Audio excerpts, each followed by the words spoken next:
Olá, muito boa tarde. Começa agora o Agrimercado, o mercado agrícola no meio do dia, aqui no seu canal Agro Mais, poder da agroinformação, 24 horas.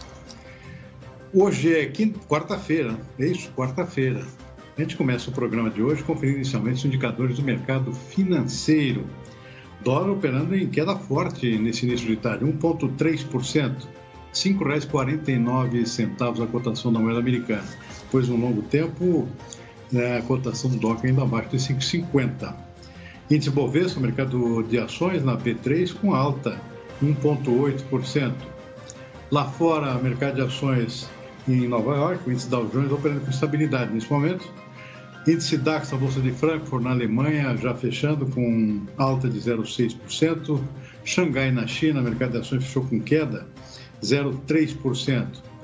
Destaque hoje para o petróleo. O petróleo continua subindo, ultrapassou a casa dos $88 o barril, agora há pouco operando em 82,20, já chegou a 88,20, vou até 88,5 agora há pouco, nesse momento subindo 0,7%. Mercado ultrapassando os $88, portanto, daqui a pouquinho a gente vai ver as razões desse comportamento, um conjunto de fatores que está fazendo com que os preços do petróleo disparem no mercado internacional. Já tem gente falando que pode ultrapassar os 90 e até chegar a 100 em algum momento no decorrer dos próximos meses ou até semanas. Mercado de commodities agrícolas predominantemente em alta nesse início de tarde de quarta-feira. Praticamente tudo em alta nas bolsas internacionais. Vamos lá para a Bolsa de Chicago, soja operando agora com alta de 1,6%, são 22 pontos acima do fechamento de ontem. Milho também sobe bem, 1,3%, trigo é outro, 1,4%.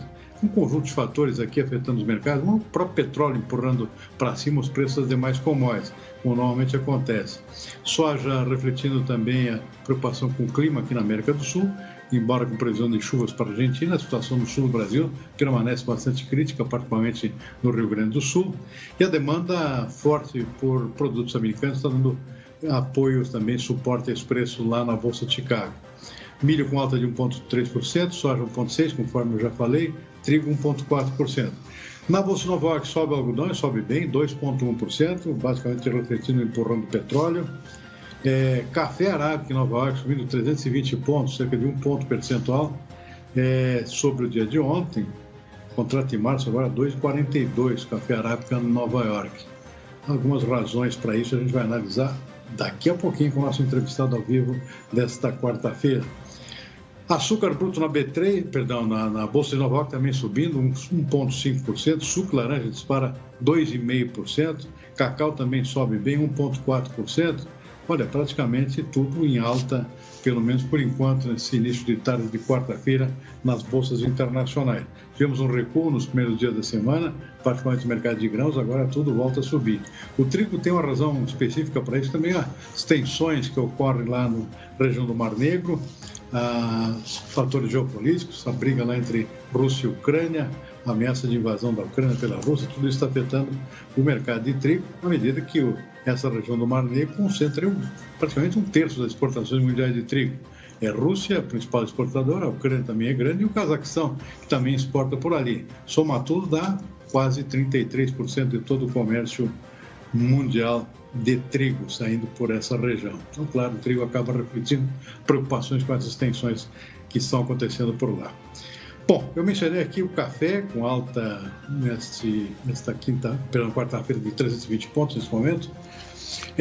Ontem a Conab divulgou a primeira previsão oficial para a próxima safra brasileira de café.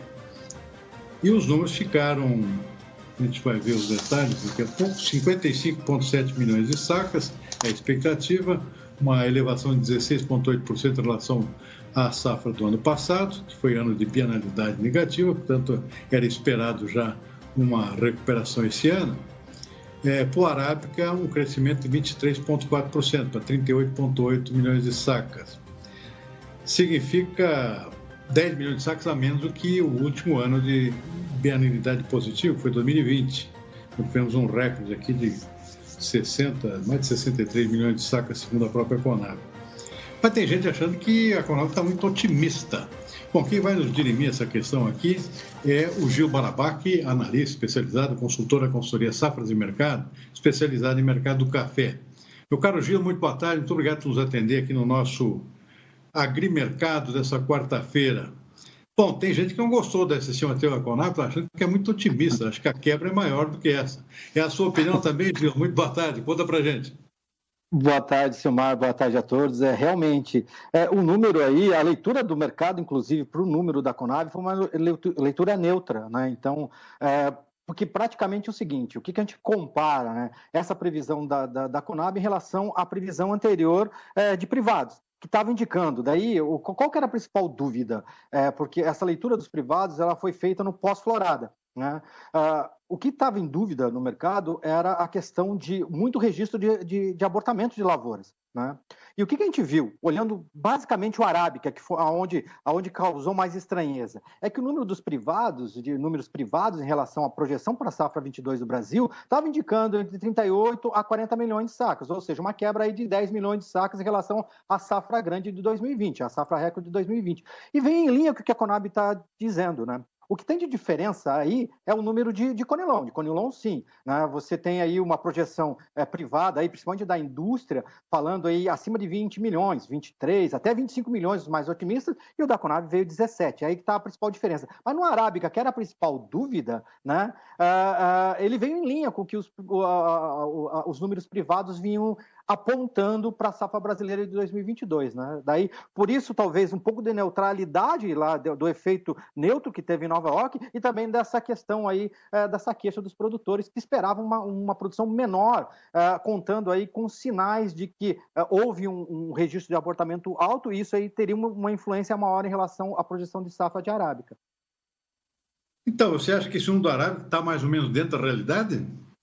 Olha, o número de arábica ele ficou dentro do que estava se imaginando no pós-florada em números privados que estavam girando, né? Lógico que o produtor colocava em xeque esses números pela questão justamente do abortamento da lavoura, porque esse número ele vinha mais ou menos dentro do pós-florada. A gente teve um período de falta de chuva que refletiu em relação falta de chuva depois de geada que refletiu em relação de perda de potencial. Essa perda de potencial era indicado em torno de 10 milhões de sacas. Quando a gente fala em perda de potencial, a gente fala compara a safra de carga alta com safra de carga alta, 20 com 22, né? Então, 21, que é um de carga baixa, ela ficou fora. Bom, mas só que é o seguinte, daí veio uma florada muito vistosa e a leitura foi essa que eu falei, uma quebra de 10 milhões, o número aí indicando entre 38 a 40 milhões era o que estava se falando em relação a números privados, né? Só que é o seguinte, né? Essa questão aí do pós-florada, com o registro de abortamento, se esperava que poderia corrigir esse número um pouco mais para baixo. E não veio. Né? Agora, o que a gente vai ter nos próximos meses? E daí isso que o mercado vai ficar monitorando. Você teve o número oficial e agora vai ter a revisão dos números privados agora nos próximos meses. Né? E daí vamos ver como é que vai se alinhar esses números. Se vai indicar uma queda de produção, se vai em linha com o que a Conab está falando em relação ao Arábica. Né? Então, enfim, o que eu posso dizer para você, Silmar? Basicamente, surpreendeu porque o mercado não esperava que o número da Conab fosse tão otimista em relação ao Arábica como apareceu. Perfeito. Bom, tivemos aí uma sucessão de eventos climáticos, começaram com as geadas lá, falta de chuvas, depois excesso de chuvas, a falta de chuvas também, ou seja, teve de tudo, está tendo ainda até agora, né? Se fala, inclusive, do abortamento da última florada aqui, né? Que poderia ter afetado adicionalmente aquilo que já se tinha como favas contadas. Bom, pelo que você está me dizendo aqui, o número do Arábica poderia ser menor, em relação a esse número da Conab, foi 38,8. Possivelmente teria que ser revisado para baixo. Acho que é isso que está surpreendendo um pouco o mercado. Mas, por outro lado, para minha surpresa, você está dizendo que o potencial do Conilon é muito maior do que esse 17, que já seria uma safra recorde. O que está acontecendo com o Conilon? Que explica isso aí, Gil? Olha, Silmar, eu tô, em relação aí à questão, comparando o número que se esperava do número da Conab em relação ao número privado. Eu estou dizendo que a safra poderia ser menor ainda, porque nós vamos esperar um pouquinho mais para conversar com o mercado, para entender um pouquinho mais esse efeito. Então, mas o que se esperava do número da Conab era um número mais baixo do que o número privado. E ele não veio no Arábica, ele veio no Conilon. No Conilon, a expectativa, isso aí, principalmente da indústria, né, a indústria local, o setor exportador, né, espera uma safra acima de 20 milhões. Né? Muita gente falando em 23 e até mais otimistas falando em 25 milhões de sacas para o Conilon. E no caso da Conab veio a 17. Então, esse veio desatrelado, veio abaixo do que se espera, que os números do pós-florada estavam indicando, principalmente os números privados. Né? Aí a gente vê a maior diferença, porque se você pegar os números privados, você tem uma ideia ali de uma safra acima de 60 milhões, 63, 62, 61, 64, era essa a ideia, né, no pós-florada. E ela veio para 55. A diferença não está no arábica, isso é que surpreendeu. A diferença veio grande no Conilon. E já vem há algum tempo o número de Conilon oficial da Conab, ele vem distinto dos números privados, né? Então, quer dizer, mas é o que explica basicamente essa diferença aí, que pode ser 5, 6 milhões, né? E que surpreendeu tanto o setor privado, como também os produtores, que esperavam, principalmente no arábica, uma produção menor.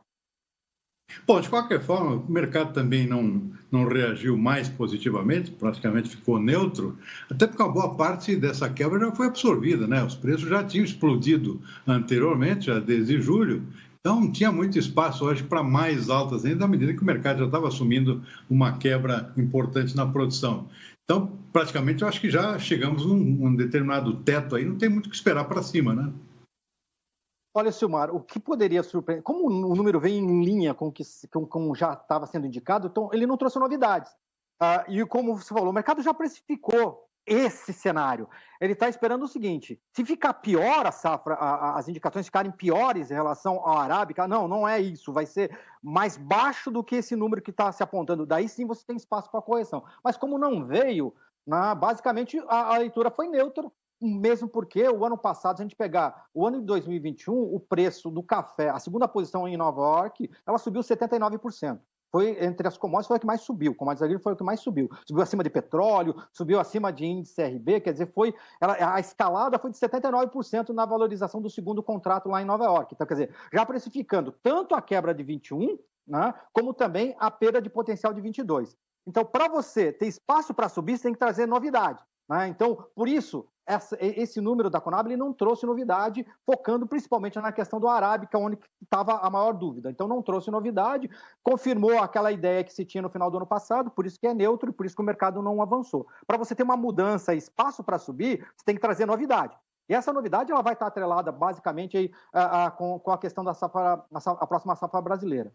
Um outro fator que se falou no começo, falou em relação a petróleo, é que hoje você está, nesse momento, nesse começo de 2022, o mercado de café ele está menos atrelado a fundamento, porque você não tem novidade, né? E a novidade era a Conab, e a Conab não trouxe novidade, ele está mais atrelado ao quê? Ao financeiro internacional. Esse realinhamento dos mercados com a mudança na política monetária dos Estados Unidos, né? Com a normalização monetária, e também agora com essa questão do rally do petróleo. Então, essa alta que a gente está vendo no café, ela está muito mais ligada a petróleo do que a fundamento.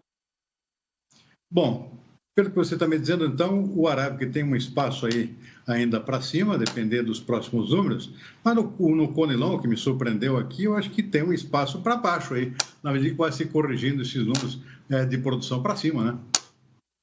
Sim, se corrigirem, quer dizer, a gente está dentro de uma projeção. Agora, a safra de Conilon, ela vem antes, né? Então, se você tiver um realinhamento aí para cima, que é o que se espera, que é o setor produtivo, os sinais aí, principalmente da indústria, espera uma safra maior, né? Você pode ter um realinhamento para baixo. Mesmo porque, se a gente acompanhar o mercado internacional de arábica e de robusta, a gente vai ver que o robusta não está acompanhando o rally do arábica. Está desatrelado já há um tempo, e isso aí pode. Porque, daí a pergunta que se faz, por que no mercado físico interno ainda não está acontecendo, digamos, o que a gente vê é um Conilon ainda muito valorizado? Porque a gente está na entre-safra, tem pouca oferta de café, e a indústria ela absorveu essa safra desse ano. Então, lógico, com a chegada de uma nova safra, se ela se confirmar grande, que nem está se imaginando, dentro do cenário de reacomodação dos preços internacionais do robusta, assim um espaço para uma queda.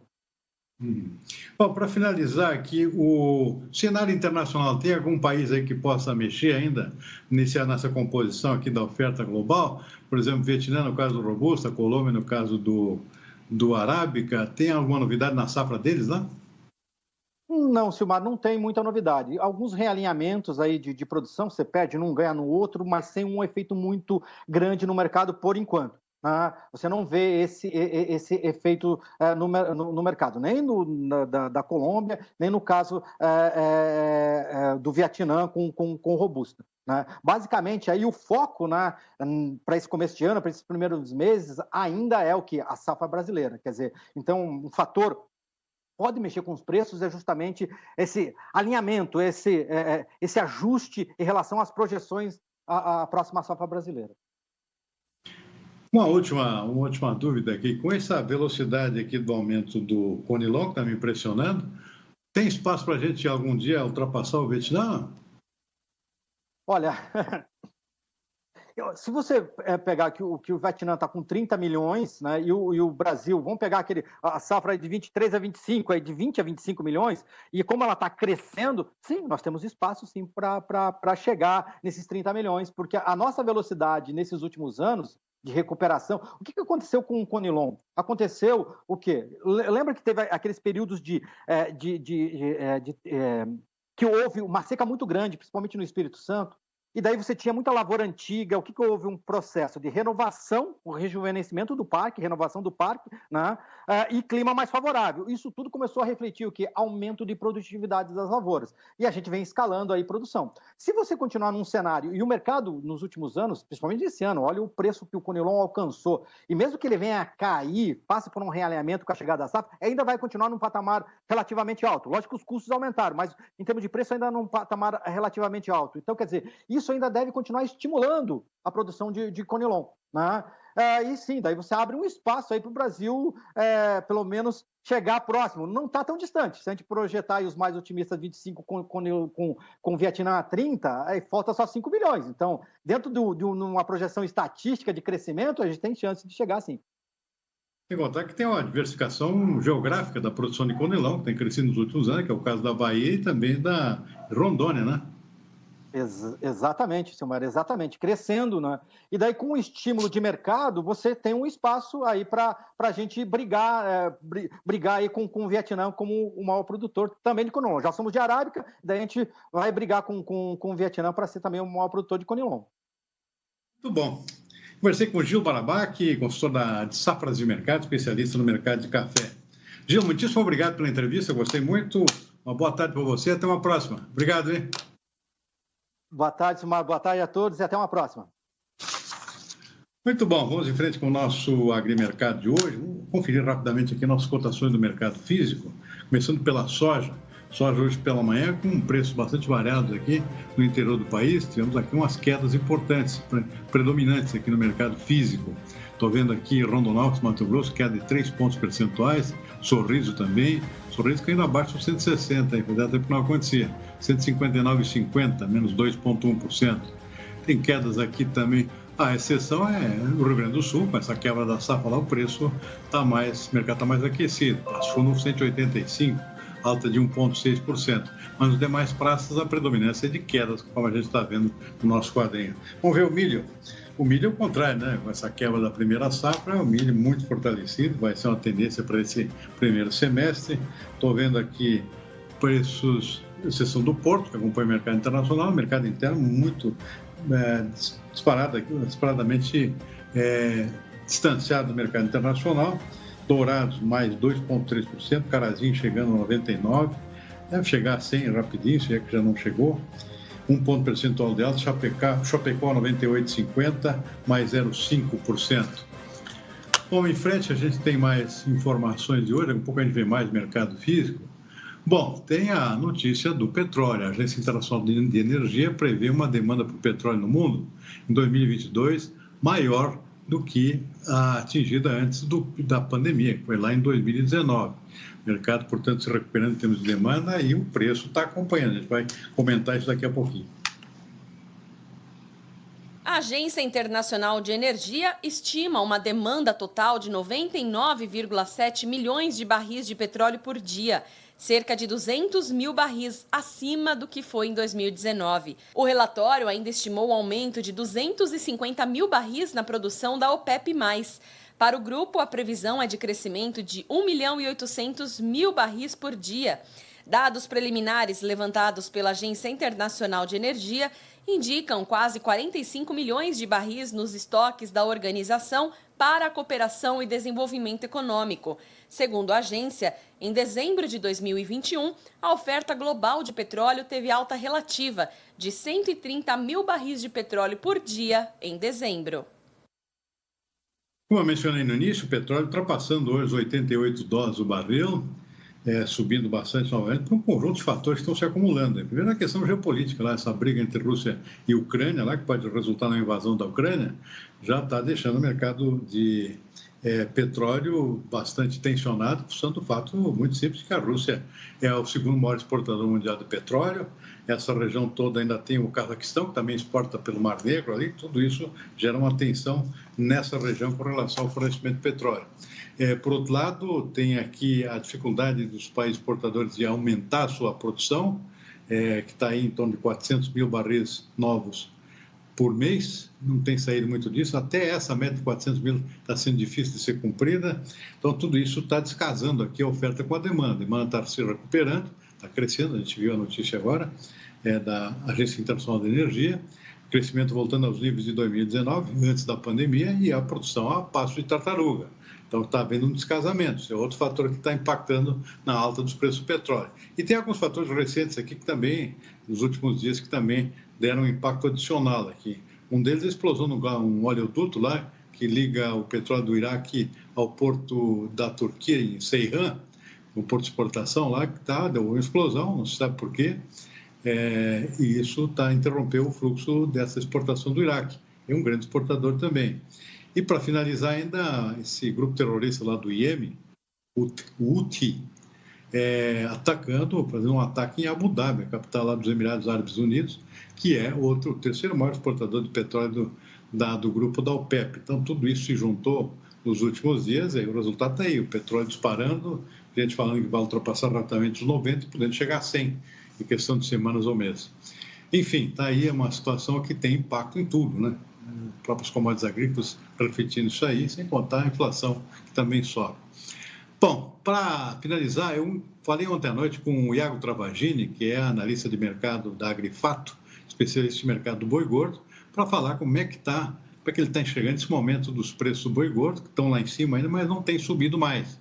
Será que bateram no teto? Iago Travagini, conta para a gente, Travagini Ferreira. A gente já enxergava, de certa forma, essa firmeza lá atrás, né, quando a gente pontuava justamente sobre aquela precificação que a gente tem em outubro, né, a gente passou ali durante os meses de outubro, setembro e a primeira quinzena de novembro, uma situação muito negativa para a pecuária, que não auxiliou no processo de engorda. Muito pecuarista postergou a decisão de engordar seus animais e até mesmo os confinamentos de águas, eles sofreram com essa baixa, digamos assim. Então a gente ainda colhe os efeitos dessa decisão de não engordar, de postergar a engorda dos animais. Ponto, a gente tem de fato uma oferta muito curta e a gente está sofrendo as consequências disso agora. Ao mesmo tempo, a precificação se mantém nesse patamar de 335, 340 e não consegue avançar disso, apesar da oferta fraca, por conta da demanda interna. A demanda interna, hoje a carne bovina, ela tá competitivamente falando num patamar abaixo e bem abaixo, historicamente falando, contra o frango e contra a carne de suína.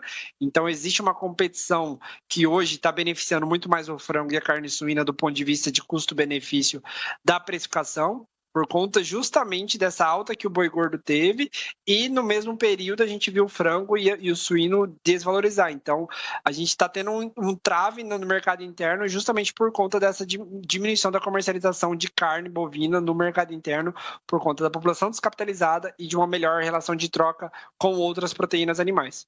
Da precificação dos animais que foram comprados lá atrás, da reposição que foi feita, o 340 ele é um preço que garante margem para boa parte dos pecuaristas.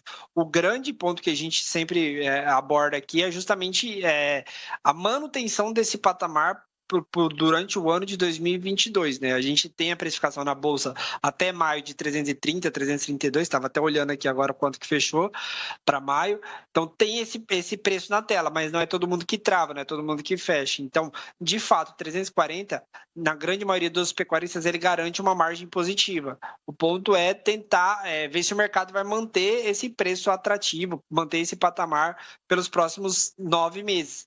A gente está com uma visão um pouco mais pessimista, então por isso que a gente está falando muito de trava aqui nesse momento. Pelo que a gente está vendo aqui, está difícil manter esse patamar, está vendo preços caindo. Vamos dar uma olhada agora no mercado físico, a segunda parte, começando pelo boi gordo. O pessoal botando na tela, está aí, o boi gordo com queda na manhã de hoje em algumas praças importantes. Triângulo Mineiro caindo 1,5%, Marabá no Pará já abaixo dos 300, caindo 1%. Araçatuba, Noroeste Paulista, 345, queda de 1,4%. Cuiabá, lá no Mato Grosso, capital do Mato Grosso, queda de 1,6% a 315. É isso aí, né? Uma parada aqui, bateu no teto, está dando uma recuada na manhã de hoje. Vamos ver rapidamente aqui o café. O preço do café no mercado físico estáveis nesta manhã de quarta-feira, sem alterações, como a gente está vendo, tanto o Arábica quanto o Conilon. Temos ainda o arroz, vamos ver rapidinho. Arroz no mercado físico com uma alta de 0,1%. Tem uma correção aqui para baixo do mercado atacadista, caindo aqui para R$ 120 por saca de 60 quilos. Isso o arroz beneficiado. No arroz em casca, saca de 50 quilos, uma pequena alta de 0,1%, nada muito importante. Centro do Rio Grande do Sul, 62,40, saca de 50 quilos. Para finalizar, temos o algodão. O algodão com alta, 0,7% a 0,8%, dependendo da praça. Vendo aqui Rondonópolis, lá no Mato Grosso, alta de 0,8%, R$ 6,60 a libra peso do algodão em pluma. Nós vamos ficando por aqui com o nosso agrimercado desta quarta-feira. Estou adiantado hoje. Daqui a pouquinho, 6h30 da tarde, a gente volta com o Consultor AgroMais e o fechamento dos mercados no dia de hoje. Uma boa tarde e até lá.